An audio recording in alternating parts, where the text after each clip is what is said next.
as a factory or manufacturer using your boiler. When it comes to safety and optimum usage of your boiler, it is important to service your boiler and burners regularly, comply with safety standards and sound engineering practices, to ensure that all internal walls and surfaces are inspected, looking for any signs of leaks, corrosion, overheating or other structural issues associated with the boiler. A blue flame through the sight glass is an indicator of clean combustion, while an orange or yellow flame denotes inefficient combustion. Check the cleanliness of your stack regularly and never miss statutory inspections.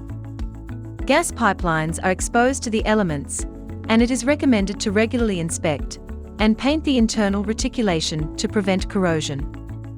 This practice will increase the lifespan of the pipeline and continuity of supply. During boiler operation, ensure that all ventilation and combustion air openings are clean and free of debris.